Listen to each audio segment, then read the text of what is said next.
well documented that the global pandemic has had a huge impact on adult mental health here in Scotland. But in the midst of our own worries about our jobs, our health, social contact, have we forgotten about the most important treasure that life can give us? I'm talking about Scotland's children. I'm not coming to this topic as a neutral. I've got kids of my own, and I've watched the impact that the last year has had on their mental and physical health. And if I'm honest, what I've seen I haven't liked. From sociable wee people who like to get out and spend time with other kids, to becoming more withdrawn and less willing to commune with others as a result of being isolated over the last year. Like many parents, we want our kids to grow up to be balanced human beings, and we want to give them the best pathway in life. And that's where sport comes in. Watching my son go back to play football after a period of being isolated at home, I've seen a huge difference in him. I watched him turn from somebody who was quite withdrawn, feeling isolated, not wanting to go out with friends, to becoming the happy and loving and caring wee boy that we've known. So this episode is all about highlighting the vitalness of sport and helping our kids develop positive well-being and grow up into being well-balanced adults. We highlight that there are many sports and many clubs for our kids to access in order to be able to grow and unlock their unique talents and gifts. And we ask the Scottish Government to take note that there are many sports clubs that require funding in order to be able to support and unlock the amazing talents and gifts of young Scottish people throughout the country. If you're enjoying the content, please feel free to check out the YouTube channel. We've got a whole back catalogue of content all around health, well-being and self-growth, and feel free to subscribe. We'd really appreciate it, and enjoy the episode.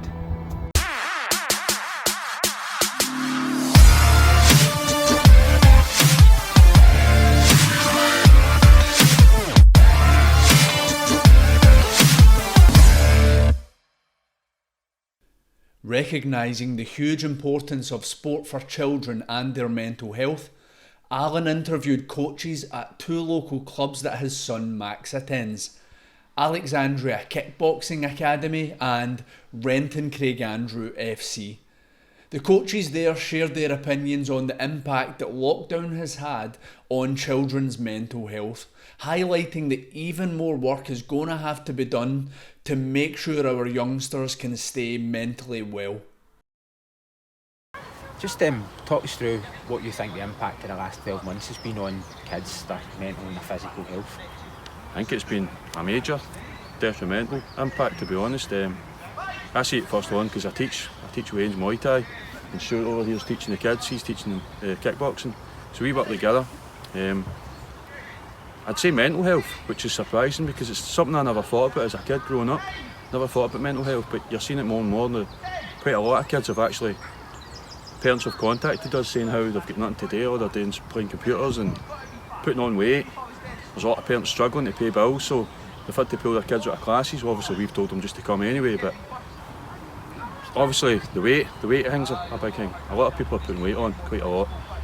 Adults, kids included.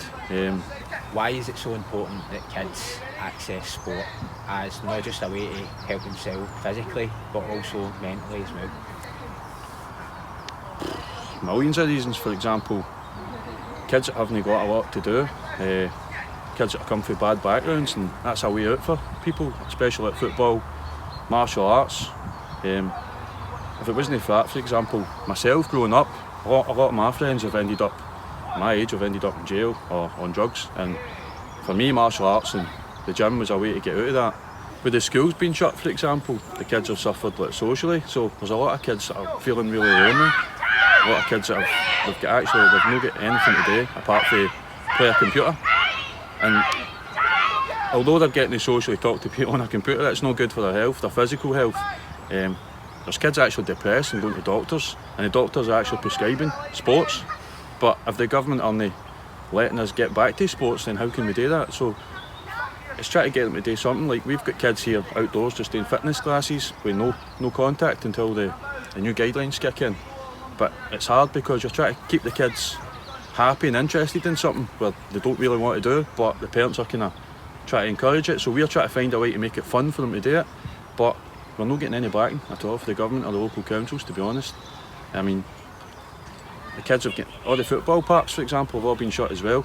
Kids are getting denied access to go and play, and there's loads of football parks, 5-a-side parks and whatever that the kids could be playing on, and the council won't open them. So again, how can you expect the kids to go and get fit if we're not getting help to get them fit? Tell us about the last 12 months and the effect it's had on Riley. I see, at first it was just, I think with the pandemic kind of going on, I think we were only going to think this was going to last a couple of weeks, but so it was alright at first. See, like first couple of weeks was just normal, but as it went on and on, you could see just, as if he was draining himself. Like he was just staying in his room, no wanting to get and play, as if he had a fear of getting out to play, kind of thing. So like, we ended up probably doing the wrong thing, was buying him hundreds of games for his Xbox. That was him just glued to the Xbox all the time. I was trying to take him to the park, kick a ball about, no interest. Started putting weight on, getting like anxiety, a couple of other wee kind of things in his head, like as if he was feared to do anything. He'd second guessing himself, lost all his confidence. But I think since we've been back with Fit Boys, it's went for about year to year again, man. Just want to get back in about it, get fit. Loads of parents out there have probably seen the same thing in their kids, and I seen that with Max, and that's kind of the reason why I'd started doing the wee project, just to clean the boots up to get him out of the house. What about the impact of sport just for kids? Why is it so important? For me, I think just socialising with other Waynes. It might, like, in my opinion, I think a lot of Waynes at their age, their friends are kind of like their parents' friends' kids. They've not actually had a bond with other kids. So like here, we've got say 26 kids out there now, and they're probably for about 7 or 8 different schools where they don't see each other unless they're here. So making that kind of bond with other kids, with that friendship, kind of on different levels. For me, I think that's a good thing for them. Socialising it within their comfort zones. What's your advice to, I suppose, all our parents out there that might be thinking about getting their kids into any sport? Could be football, could be karate, whatever it might be. What's your advice? What's the benefits? Definitely take them. It's good for their mind, it's good for their fitness, socialising, social skills, just meeting new people, getting out the fresh air. You can't get any better than fresh air.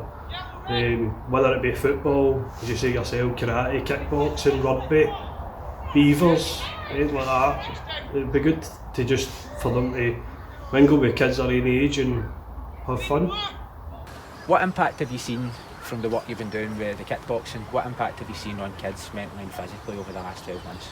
It's been tough for them. I mean, we've been trying to do all our stuff obviously over Zoom and trying to keep them motivated and going, but when they're in the house they've got so many other distractions.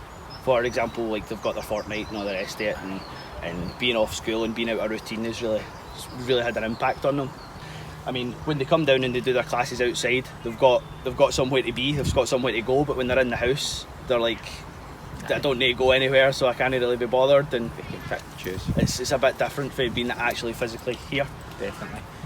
Why is accessing sport so important for kids, physically and mentally? It feels like when we played sports growing up, you played sports for the sake of playing sports, but it actually feels to me that sport is a bit of a medicine now to help kids cope in this crazy world. Yeah, I mean it's like a sense of stress relief as well, isn't it? It's like all the anger and emotions that they have during the day and stuff that they can't express properly, they'll be able to come out with us and do their fitness, do their exercise, hit some pads, do that sense of relief, but also in a kind of disciplined way as well, so that they don't have to take aggression out and other people and other things. And I mean, for mental health, it's just great. They enjoy it, and it's the release of endorphins as well. It kind of calms them down, it keeps them excited, motivated for other things like we compete and stuff as well.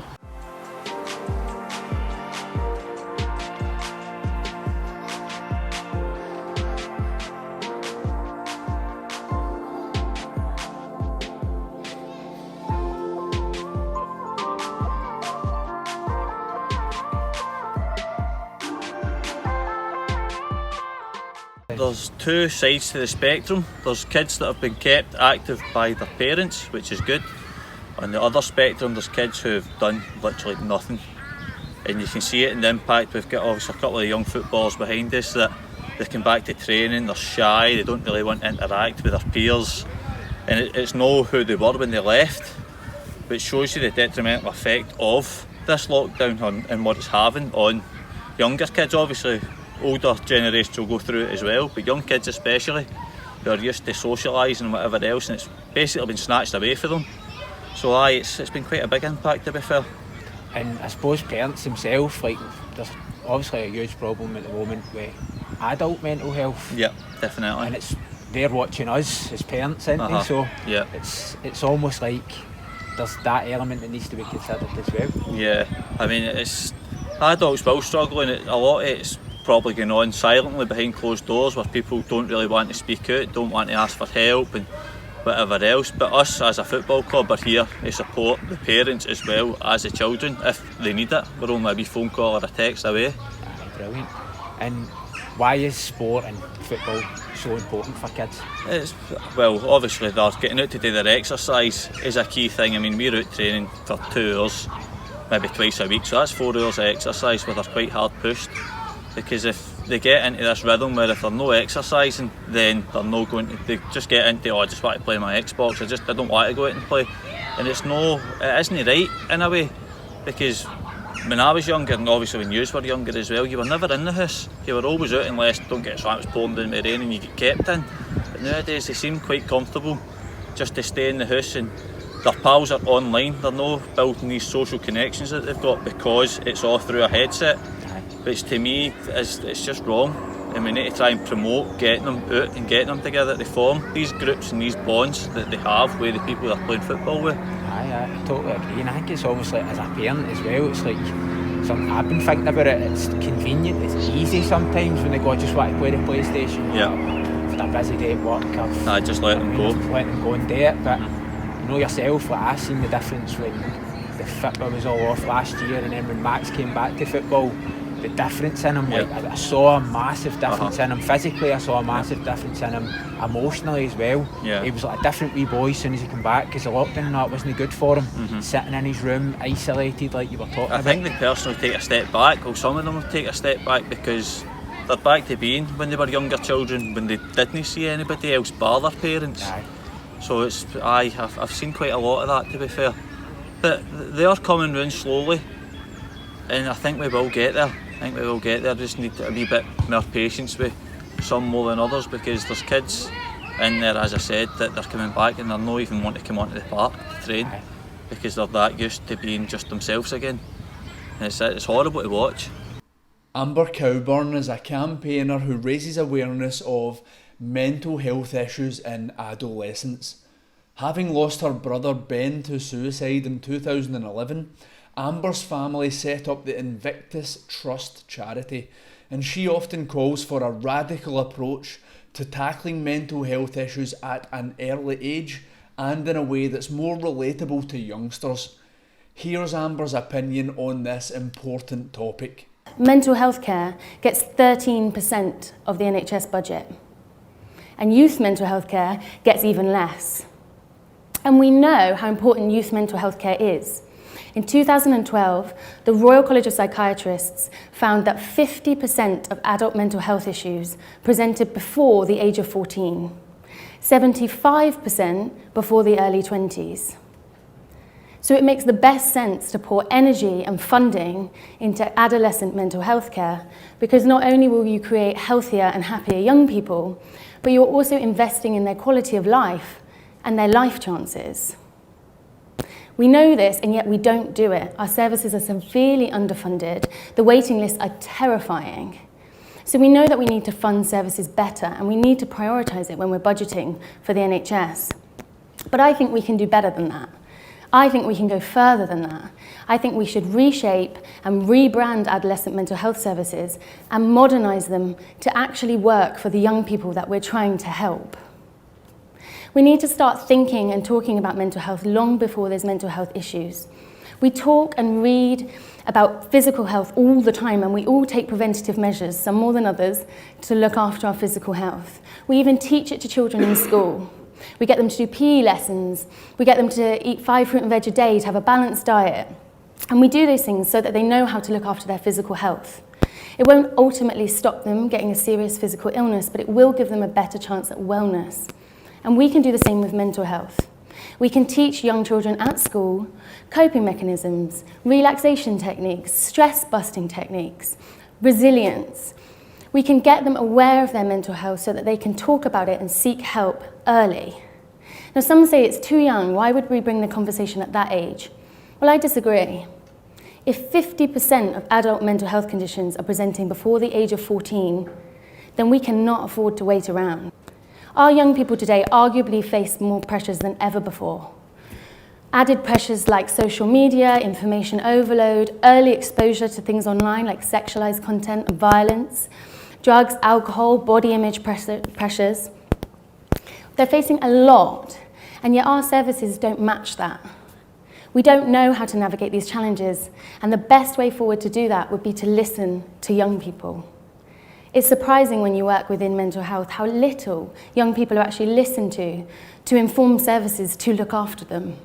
It's ironic. And whilst we need to increase capacity in our current services desperately, and we need to fund them, I think we can go better than that. Why don't we innovate? Why don't we use technology? Why don't we find new platforms and use new platforms to speak to young people and create creative solutions? We need more help and more support that suits them and to be platforms that they want to engage with. There's such a kind of opportunity to innovate and to lead on this and not just repeat what we've always done. And the best people to lead that would be young people. They know the challenges they face, they can give you insight into the struggles, and they're also technologically savvy. They could lead the technological revolution of mental health support.